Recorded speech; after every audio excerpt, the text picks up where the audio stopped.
Assalamualaikum anak-anak, apa kabar semuanya? Semoga kalian semua dalam keadaan baik ya, amin.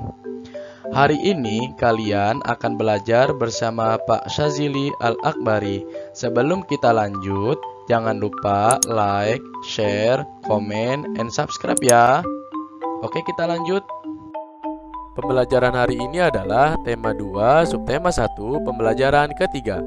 Baiklah anak-anak, sebelum kita memulai pelajaran, marilah kita berdoa terlebih dahulu. Berdoa dimulai.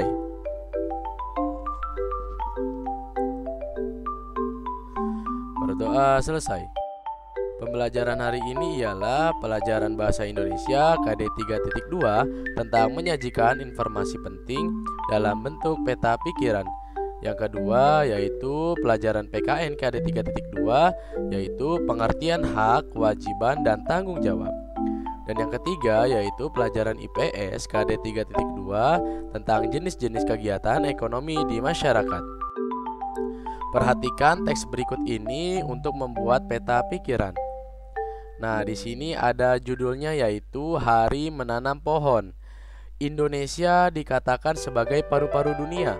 Sebutan itu disematkan karena di Indonesia terdapat hutan yang sangat luas. Daun-daun di hutan mengeluarkan oksigen berlimpah. Oksigen merupakan unsur penting bagi kehidupan. Namun, sayangnya hutan kita semakin berkurang akibat kebakaran atau penebangan pohon di hutan secara liar. Oleh karena itu, pemerintah bersama rakyat berusaha mengurangi kerusakan hutan. Salah satu upaya yang dilakukan yaitu menanam kembali pohon di lingkungan. Tanggal 28 November diperingati sebagai Hari Menanam Pohon. Peringatan Hari Menanam Pohon pada tahun 2015 diawali sejak tanggal 26 November. Presiden melakukan penanaman pohon di Taman Hutan Rakyat Sultan Adam, Kalimantan Selatan. Ada 10.000 pohon ditanam di hutan itu. Pohon yang ditanam pun bermacam-macam, termasuk pohon-pohon yang buahnya dapat dimakan. Kita dapat berperan serta untuk mengembalikan paru-paru dunia.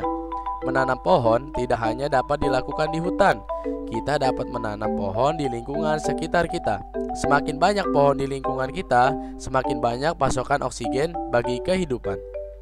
Sekarang kita akan membuat peta pikirannya nih, yaitu dengan membuat dari kata tanya ya. Nah, kemarin kita sudah belajar kata tanya itu ada apa aja sih? Yaitu ada apa, kapan, di mana, dan juga mengapa. Nah, sekarang kita akan bahas tentang siapa yang melakukannya. Kira-kira yang melakukan dalam Hari Menanam Pohon siapa ya? Jawabannya adalah presiden bersama rakyatnya. Sekarang apa? Apa yang dilakukan? Yaitu penanaman pohon di Taman Hutan Rakyat Sultan Adam, Kalimantan Selatan. Kapan ya dilaksanakannya? Dilaksanakannya yaitu pada tanggal 28 November. Di mana kegiatannya dilakukan? Yaitu di Taman Hutan Rakyat Sultan Adam di Kalimantan Selatan. Pohon apa sih yang ditanam? Pohon yang ditanam bermacam-macam, termasuk pohon-pohon yang buahnya dapat dimakan. Terus terakhir, mengapa kita harus menanam pohon? Kita harus menanam pohon agar pasokan oksigen bagi kehidupan tetap tercukupi dan kelestarian hutan tetap terjaga. Nah, itu jawabannya. Sekarang kita akan membahas tentang pengertian hak, kewajiban, dan tanggung jawab. Kita memiliki hak, kewajiban, dan tanggung jawab sebagai masyarakat. Nah, sekarang hak itu apa sih? Hak adalah sesuatu yang dimiliki manusia sejak lahir, atau bisa kita sebut hak itu apa yang kita dapat, ya. Lalu sekarang kewajiban adalah sesuatu yang harus dilaksanakan oleh setiap orang. Nah, sebelum kita mendapatkan hak, maka kita harus melakukan kewajiban dulu. Apa sih kewajiban? Kewajiban itu intinya apa yang harus kita laksanakan, ya, seperti itu. Lalu tanggung jawab adalah sikap berani menyelesaikan hingga menanggung akibat dari tugas yang diberikan kepada orang tersebut. Nah, ini berikut contoh pelaksanaan hak, kewajiban, dan tanggung jawab sebagai warga masyarakat. Nih contoh ya. Pada hari libur, Pak Tony berhak untuk beristirahat di rumah. Pada hari yang sama, di lingkungan rumah Pak Tony diadakan kerja bakti. Pak Tony memilih menjalankan kewajibannya sebagai warga dengan mengikuti kerja bakti. Nah, dia ia sudah melaksanakan kewajibannya, yaitu ikut serta untuk kerja bakti. Lalu Pak Tony melakukannya dengan penuh tanggung jawab. Nah, dia dengan tanggung jawab, jadi dia sehingga lingkungannya menjadi bersih. Setelah melakukan kewajibannya, Pak Tony memperoleh hak, yaitu beristirahat di lingkungan yang bersih. Nah, itu contohnya. Nah, tidak hanya orang dewasa, anak-anak juga diajak berpartisipasi dalam kegiatan kerja bakti. Sebagai anak, Ratna memiliki hak menggunakan waktunya untuk bermain di hari libur. Akan tetapi, Ratna memilih ikut kerja bakti di daerah tempat tinggalnya. Ratna senang bermain di lingkungan yang asri dan bersih. Oleh sebab itu, Ratna melakukan kerja bakti itu dengan penuh tanggung jawab. Ratna dan teman-temannya membantu kerja bakti sesuai dengan usianya. Mereka membantu memunguti sampah di jalan dan membantu menyiapkan makanan untuk warga setelah kerja bakti selesai. Nah, sekarang kita akan membahas jenis-jenis kegiatan ekonomi di masyarakat.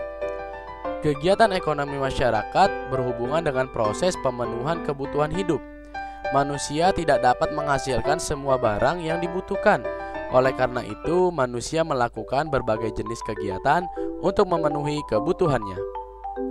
Nah, sekarang perhatikan contoh bentuk kegiatan di berbagai bidang.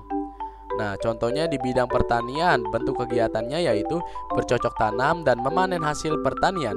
Contohnya petani padi dan juga jagung. Lalu di bidang perkebunan ada menanam kopi, teh, kelapa sawit, tebu, dan karet. Contohnya perkebunan kelapa sawit. Lalu di bidang peternakan, yaitu contohnya pembudidayaan hewan ternak, misalnya ayam, kambing, sapi, dan kerbau. Contohnya peternak kambing, sapi, dan unggas. Nah, lalu di bidang perikanan. Nah, di bidang perikanan bentuk kegiatannya yaitu pembudidayaan ikan air tawar dan air laut. Contohnya penambak udang.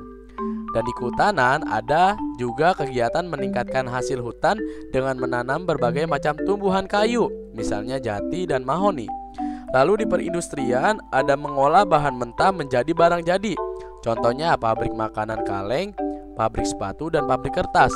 Dan yang terakhir ada pelayanan jasa, seperti melayani masyarakat, bentuk layanan terhadap konsumen, misalnya dokter, pegawai asuransi, penjahit, dan arsitek.